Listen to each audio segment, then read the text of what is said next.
परिमाप एवं क्षेत्रफल।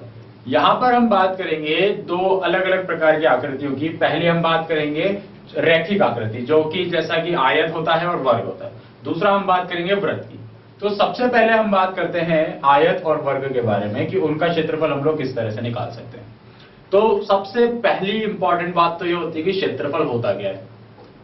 अब क्षेत्रफल की अगर हम बात करें तो हम एक काम करते हैं, यहां पर एक छोटा सा कोई भी फिगर ले लें, चाहे वो आयत हो या कोई भी आप फिगर ले लीजिए। अब आप ये बताइए कि अगर आपके पास इस तरीके का एक प्लॉट हो, एक जमीन है, एक प्लॉट है, या आप कहें कि एक कॉपी का एक कवर है, कुछ भी है, आप या दीवार मान लो, तो इसे पेंट करना है। तो आप पेंट कहां करोगे? पेंट इसकी दीवारों पे करोगे। अगर ये दीवार है इस तरीके से, तो इसके कोनों पर पेंट करोगे या बीच में पेंट करोगे? सीधी सी बात है, हम लोग बीच में पेंट करेंगे। अब अगर हम इसके बीच में जो पेंट करने की जो जगह है वो कितनी है, वो निकालना चाहें तो हमें निकालना पड़ेगा क्षेत्रफल। तब तो हमें क्या निकालना पड़ेगा? क्षेत्रफल। क्यों? क्योंकि जब हम बात करेंगे कि कितना जगह ये कवर कर रही है, वो पूरी की पूरी जगह हमें निकालनी होगी, तो हम क्षेत्रफल की बात करेंगे। लेकिन अगर हमारे पास जो फिगर बना हुआ है,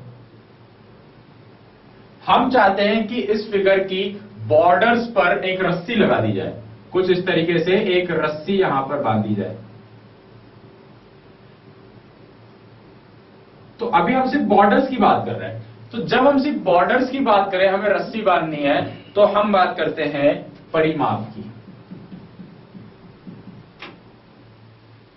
तो परिमाप और क्षेत्रफल के बीच में जो सबसे बड़ा डिफरेंस है वो ये है कि क्षेत्रफल तो कवर करता है पूरी की पूरी जगह, और परिमाप जो है वो कवर करता है सिर्फ बॉर्डर्स को। तो सबसे पहले हम बात करते हैं परिमाप की।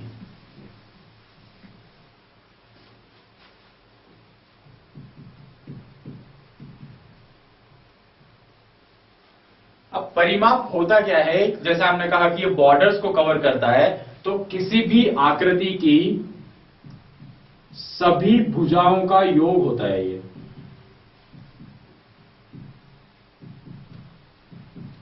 कोई भी एक आकृति आपके पास है, उस आकृति की जितनी भुजाएं आपको दी गई हैं, अगर उन सब भुजाओं को आप जोड़ देंगे तो आपको उसका परिमाप मिल जाएगा। तो अगर हमारी आकृति एक आयताकार आकृति है,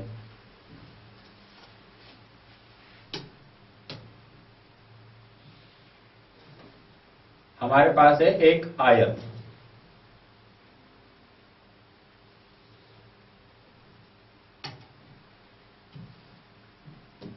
इस आयत में दो चीजें होंगी हमारे पास। एक तो इसकी लंबाई, दूसरा होगा इसकी चौड़ाई। इस लंबाई को हम L से शो कर देते हैं और चौड़ाई को B से शो कर देते हैं, B फॉर ब्रेड्थ और L फॉर लेंथ। अब अगर हमें इसका परिमाप निकालना है तो हम क्या करेंगे कि यहां तक की भुजा को लेंगे, इसमें ये वाला भाग जोड़ देंगे, इसमें ये भी जोड़ देंगे और ये भी जोड़ देंगे।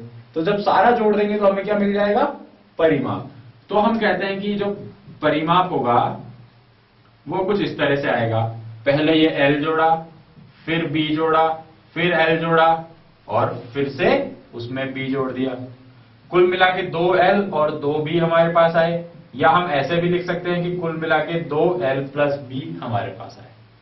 तो ये जो सूत्र है ये हमारे पास होता है किसी भी आयत के परिमाप को निकालने के लिए, 2 गुणा L प्लस B, यानी 2 गुणा लंबाई प्लस चौड़ाई, ये हुआ आयत का परिमाप।